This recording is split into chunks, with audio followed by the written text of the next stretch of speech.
almost all companies working on chemical recycling of post-consumer foams participating in session this afternoon. It's very interesting to see and to share also with you today, with all the participants, how far we are, and I think there are a lot of interesting questions which we can share with each other. 10 years ago I thought polyurethane foam was very hard to recycle, but the technological development in the meantime it's much better to do. For example, in the past we only produced rebond foam products, and now we are going to produce repolyols, so we can reuse all polyurethane foams outside of the mattresses. The collection system of receiving waste is very important. One of the big issues is contamination, for example. And this is one thing I want to give to the users of PU foam. Do not use too much glue or stick it together with needles to other type of materials, because if you have pure polyurethane foam, you can recycle it for the 100%. By nature they are less recyclable, let's say, but there are in the meantime several ways to overcome that problem. And even from a carbon footprint point of view, it's making very much sense to do it with thermoset materials. So for the moment, mechanical recycling, chemical recycling, I don't see any problem anymore regarding the comparison between thermoset and thermoplastic materials. My message would be, make PU part of the solution and not of the problem, and please, let's move forward and do it.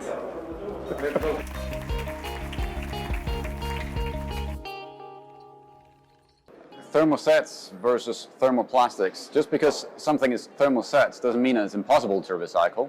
We're proving that as a Dow through the Renewal program, where we're taking end-of-life foam from mattresses has been discarded and recycling that back into valuable raw materials that people can use to make fresh mattresses again.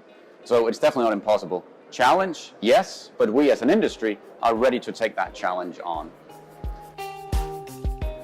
The foam users have been accustomed to the versatility, the durability, and the comfort performance of flexible polyurethane foams. And we as an industry are then ensuring that they can continue to use this comfort material also into the future by looking at post-industrial, post-consumer recycling schemes. It could be either chemical recycling, mechanical recycling, advanced feedstocks. So we'll make sure that they can continue to use the comfort material of their choice. And how many cycles can be done with the same mattress, in your opinion? The dot, you are getting out the same material as that went in, so if you break it down again, I'm confident that you can do multiple cycles on it. What we have seen is multiple tenfolds without any issues as such. The result is clear, it's the only way forward. Perhaps Susan, can you answer or give some comments on that? Just now we see on this stage, we have so many efforts happening cross-border and in the industry. Is the only way of doing business. Economy, circular economy is circular or is not economy at all. I think they're more difficult to recycle at first, but there is plenty of technology available and in development to actually overcome the issues that we all know about. But I think in the past people haven't been looking into recycling thermosets. That is a different story. So yes, there is a huge potential to still recycle thermosets. Let's collaborate, let's find solutions together so that everyone can make use of them and that we can transform this PU industry into the beautiful industry that it always has been. When people ask me if thermosetting plastics are recyclable, then I just can tell you they are for sure recyclable. I mean, we have seen a lot of presentations during the EUROPUR conference showing that this is not true anymore. This is an old statement. There are market-ready technologies. We are already selling into the industry recycled polyols from end-of-life mattresses. And we as Covestro, we know that this is possible. I mean, we have developed our own technology showing that we can even recycle the two main components in flexible foams applications, the polyol and as well the TDA. So thermosetting plastics are recyclable, and we are even able to recycle the two main components. Polyurethane foam has been a favorite and high-performance material to bring us comfort and good night's sleep. With our joint effort, we are in acceleration to prove that polyurethane foam is also recyclable.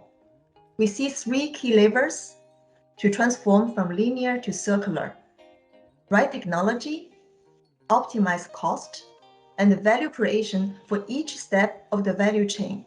And the value needs to particularly pass on all the way to downstream and end consumers, so that we can realize the value we co-create. Only cross-industrial collaboration can make all this happen. Thank you.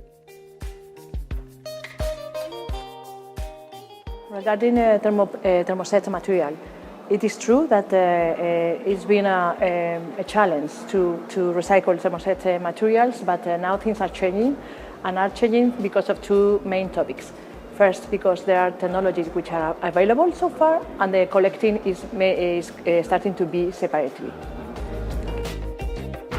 Well, my main message is that the circular economy is not a fashion. It's come to stay with us, and we have to just understand that the economy should be circular or it won't be. So it has to be, it's our duty as an industry to have the commitment to go for a circular economy model. Coming together is the beginning, keeping together is progress, and working together is success.